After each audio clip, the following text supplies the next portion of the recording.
سن 4 یا 5 نبوی میں نبی اکرم صلی اللہ علیہ وسلم کی دعوت کا اصل رخ ابھی مکے ہی کی طرف ہے. کہیں باہر آپ کی دعوت کی توسیع نہیں ہوئی. نہ آپ نے کہیں نامہ مبارک بھیجے ہیں، نہ کہیں مبلغ بھیجے ہیں، بلکہ خود آپ نے بھی کوئی تبلیغی سفر ابھی تک نہیں کیا. جہاں تک معلوم ہے ہمیں پہلا سفر جو آپ نے مکے سے باہر جو آپ نے قدم مبارک نکالا ہے تو وہ ہے طائف کا سفر، اور وہ سن 10 نبوی میں ہوگا. تو مکے کی چھوٹی سی بستی میں ایک دعوت دیتے ہوئے حضور کو 4 سال بیت گئے ہیں. بہت سے گھرانوں سے کچھ نوجوان، کچھ سلیم الفطرت لوگ ایمان لے آئے ہیں، کچھ غلام ہیں، اور اس سوسائٹی کے دبے ہوئے اور پسماندہ طبقات میں سے کچھ لوگ ہیں جو ایمان لے آئے ہیں. اور ایک کشمکش کی برپا ہو چکی. غلاموں کو خاص طور پر شدید تشدد کا اور بہیمانہ پرسیکیوشن کا ہدف بنایا جا رہا ہے. نوجوانوں کے اوپر بھی قافیہ حیات تنگ کر دیا گیا ہے. حضرت عثمان کے بارے میں آتا ہے رضی اللہ تعالی عنہ کہ ان کے چچا نے انہیں ایک چٹائی کے اندر لپیٹا اور نیچے سے دھواں دے دیا کہ دم گھٹنے کے قریب ہو گیا. حضرت سعد بن ابی وقاص رضی اللہ تعالی عنہ کے ساتھ ان کی والدہ نے جو معاملہ کیا، یہ تو وہ ہے کہ جو شرفاء کے گھرانوں سے اور کھاتے پیتے گھرانوں کے چشم و چراغ تھے. باقی حضرت بلال کے ساتھ جو کچھ ہوا اور حضرت خباب بن الارت کے ساتھ جو کچھ ہوا رضی اللہ تعالی عنہما، اور آل یاسر کے ساتھ جو کچھ ہوا، تو اس کو بھی ذہن میں تازہ کر لیجئے. تو شدید کشمکش جو ہے مکے میں پیدا ہو چکی. اسی کشمکش کے نتیجے میں نبی اکرم صلی اللہ علیہ وسلم نے مشورہ دیا صحابہ کرام کو کہ اگر تم لوگ حبشہ میں چلے جاؤ تو وہاں ایک بادشاہ ہے جو عادل ہے، وہاں ظلم نہیں ہوتا. وہاں اگر جاؤ گے تو تمہیں کچھ سکون میسر آ جائے گا، اور ہو سکتا ہے کہ اللہ تعالیٰ پھر کوئی ایسی صورتحال پیدا کر دے کہ تمہاری واپسی کی بھی شکل پیدا ہو جائے.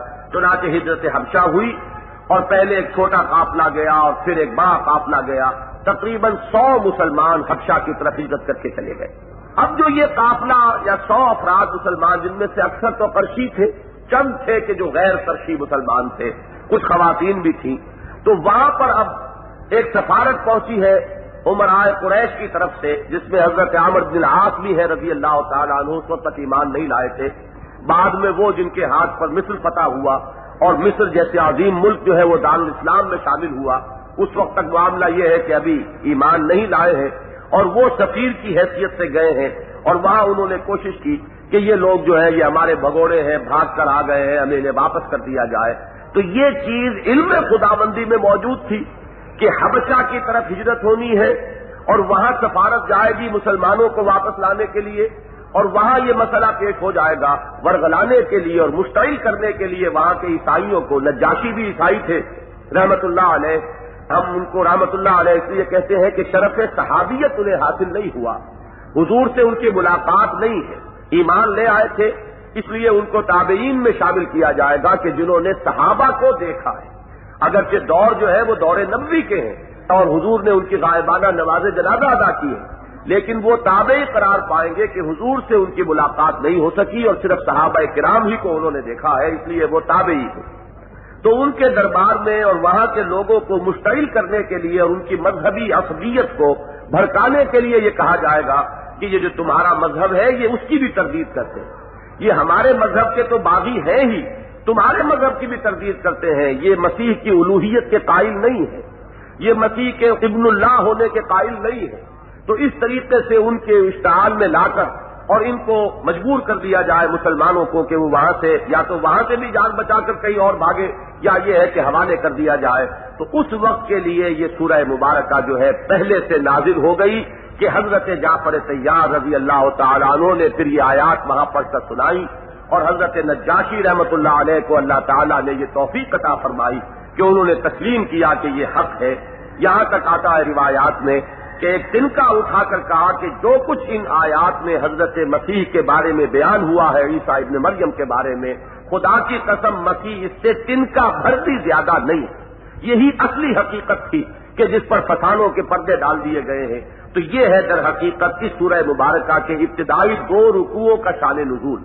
ویسے اس صورت میں آخری جو 2 رکوع ہیں ان کو جب ہم پڑھیں گے انشاءاللہ تعالی، اللہ تعالیٰ وہاں تک ہمیں پہنچا دے جیسا کہ ارادہ ہے. آخری 2 رکوعوں میں وہ شدید کشمکش جو مکے کی سرزمین میں تھی اس کا پورا نقشہ سامنے آ جائے گا، اور پہلے 2 رکوعوں میں جو صورتحال پیدا ہوئی اور جس سے مسلمان 2 4 ہوئے حبشہ میں، نجاشی رحمت اللہ علیہ کے دربار میں پہلے 2 رکوع اس سے متعلق ہیں.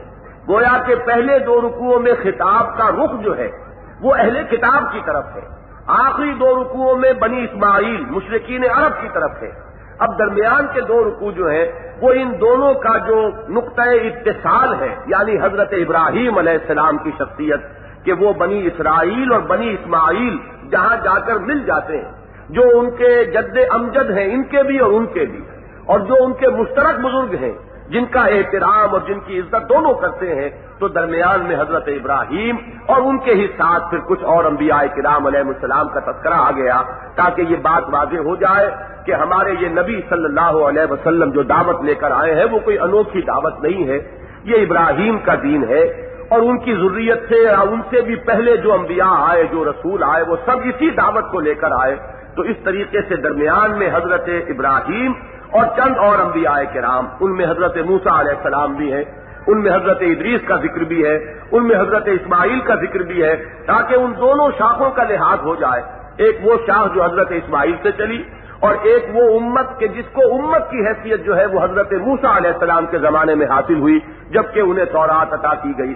تو پہلے 2 رکوعوں میں خطاب کا رخ ہو گیا اہل کتاب کی طرف، آخری 2 رکوعوں میں روح سخن جو ہے وہ مشرکین مکہ بنی اسماعیل کی طرف، اور درمیان میں جو ان کا نقطہ ہے اتصال کا کہہ لیجئے یا قدر مشترک، یعنی حضرت ابراہیم علیہ السلام کی شخصیت، حضرت اسماعیل اور حضرت موسیٰ علیہ السلام کا ذکر، اور مزید برآں حضرت ادریس علیہ السلام کا ذکر. یہ ہے تجزیہ ان سورت کے اندر جو مختلف جس کے حصے اگر کر لیے جائیں تو پھر اس کے مضامین کو ذہن نشین رکھنا آسان ہوگا. یہ بات